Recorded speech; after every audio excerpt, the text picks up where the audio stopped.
Hello, welcome. I'm so happy you're here. In this video, I want to talk about what it really means to live in the end result and how that relates to convincing yourself that the end result has already happened. And the reason I want to talk about this is I do get a lot of questions around that are kind of scared. People are scared, like, wait, I have to convince my mind that something has happened. Am I going to be delusional? Like, how do I is living in the end basically making yourself delusional?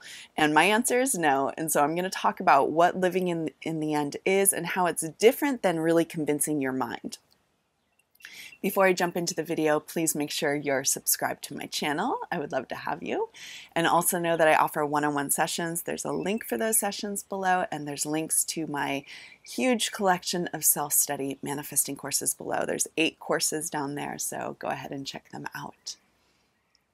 Okay, let's jump into the video. So, I was talking to a client yesterday, and I've received this question quite a few times, and especially from clients and also in the comments. And it has to do with, basically the question is living in the end making myself delusional? Do I have to be delusional that my end result has already happened to live in the end? And the answer is no.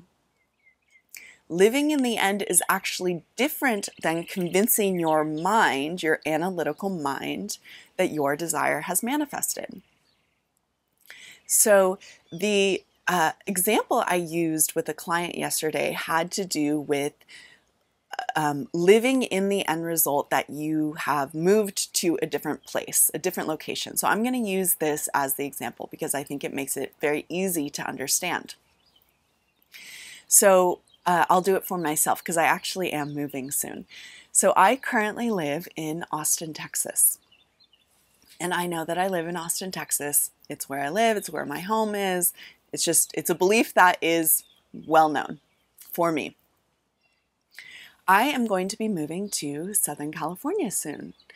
And so if I were to be creating that new reality that I am moving to Southern California, I'm already convinced of it, so I've already created that reality. But if I were in the process of creating that new reality, what I would do is I would close my eyes and I would go within and I would start to feel myself in Southern California.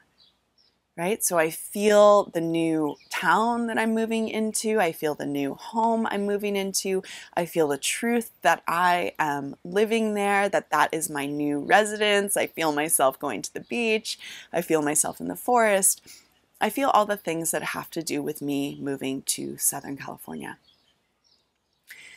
Now, while I was doing that imaginal act, I wasn't delusionally convinced in my mind that I was no longer in Austin, Texas, and that I had already moved, right? Like I did the imaginal act, I felt it real, which I really did. I did kind of a fast version for the video, but it's like, oh yeah, I feel myself in Southern California. That's the truth. I'm living there. That's my new home. That's a successful imaginal act that I just did, living in the end. When I come to, I'm still in Austin. I'm recording this video in Austin. My home is still in Austin. But what I'm convincing is my inner world that this new reality of me moving to Southern California has already happened. And my inner world feels the truth of it. When I say my inner world, I'm meaning in that moment, my thoughts, my feelings, my felt sense, my being is all like, yeah. In that moment, yeah, I live in Southern California. It's done. It's a done deal.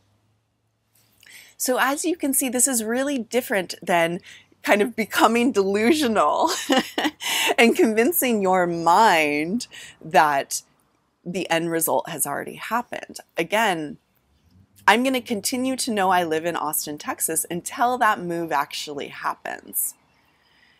And so I'm not delusional. It's just that I already know that the end result it's inevitable. It's going to happen. So this is how we do it with manifesting anything, if you're manifesting a specific person, it's the same thing.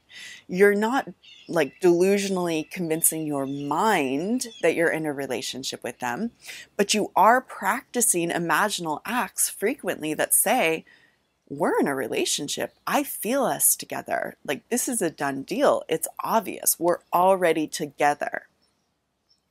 You go into those imaginal acts, you have those frequently, you still are in touch with reality, but you know that that inner world that you have created of being with your specific person inside your inner world, you already know that that's the truth. And you know that it's inevitable. So this is what living in the end is. You don't have to worry that you're going to become crazy or delusional. And actually, I'm so happy I'm doing a video on this because I think a lot of people are confused about that. So hopefully this cleared that up for you. Yeah. Please leave a comment below. Tell me what you think about this video and what you think about how you've understood the living in the end process. And does this clear it up for you in terms of, do I have to become delusional? Yeah, I'd love to hear from you, and also like and share the video, and I'll see you soon. Bye.